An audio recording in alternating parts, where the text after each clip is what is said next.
শিগগিরই আসছে বিএনপির অন্যতম সহযোগী সংগঠন বাংলাদেশ জাতীয়তাবাদী ছাত্রদলের কেন্দ্রীয় কমিটি। রাকিব নাসির কমিটির 2 বছরের মেয়াদ চলতি বছরের মার্চে শেষ হয়েছে। তাই নতুন নেতৃত্ব গঠন নিয়ে সংগঠনের ভেতরে ও বাইরে আলোচনা জোরালো হয়েছে। দলীয় সূত্র জানায়, বর্তমান কমিটির মেয়াদ শেষ হওয়ার পর থেকেই নতুন নেতৃত্ব গঠনের প্রক্রিয়া শুরু হয়েছে।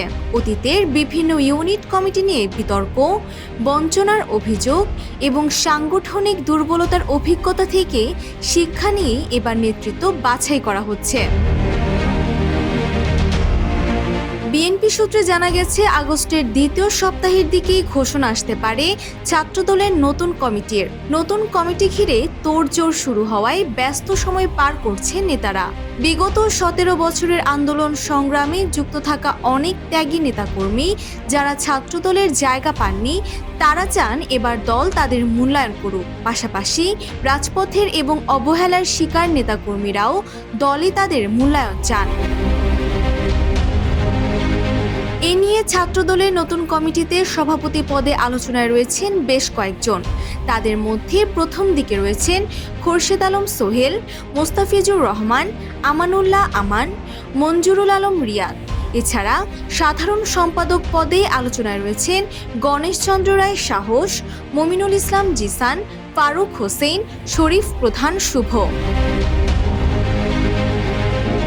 সহ সভাপতি খোরশেদ আলম সোহেল বলেন, আমি মনে করি আগামীর ছাত্র নেতৃত্বকে অবশ্যই ইতিবাচক, উন্নয়ন, উৎপাদন ও গণতন্ত্রমুখী ছাত্র রাজনীতি করতে হবে। শিক্ষাঙ্গনগুলোকে শতভাগ শিক্ষার্থী বান্ধব ও শিক্ষা বান্ধব হিসেবে গড়ে তোলার লক্ষ্য নিয়ে ছাত্র রাজনীতি করতে হবে।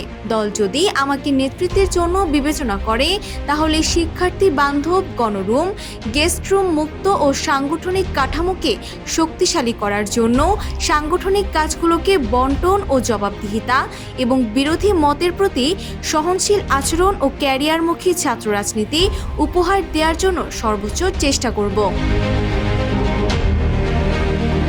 যুগ্ম সাধারণ সম্পাদক মোস্তাফিজুর রহমান বলেন, বাংলাদেশ জাতীয়তাবাদী ছাত্রদল একটি শক্তিশালী গণতান্ত্রিক ছাত্র সংগঠন। তাই আমি নেতৃত্বে আসলে যোগ্যতা, ত্যাগ ও মেধার ভিত্তিতে দেশব্যাপী সংগঠনকে পুনর্গঠন করে আরও বেশি সুসংহত, শক্তিশালী সংগঠনে পরিণত করব।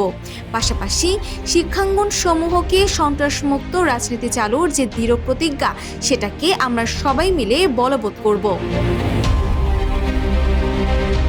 এ বিষয়ে বিএনপির ভাইস চেয়ারম্যান ও ছাত্রদলের সাবেক সভাপতি শামসুজ্জামান দুদু বলেন, ছাত্রদলের নতুন নেতৃত্ব দেশ ও দলের প্রতি নিবেদিত প্রাণদের মধ্য থেকেই আসা উচিত। ছাত্র অঙ্গন ও রাজপথে যারা কার্যকর নেতৃত্ব দিতে পারবেন, তারাই নেতৃত্বে আসবেন এমন প্রত্যাশা করি।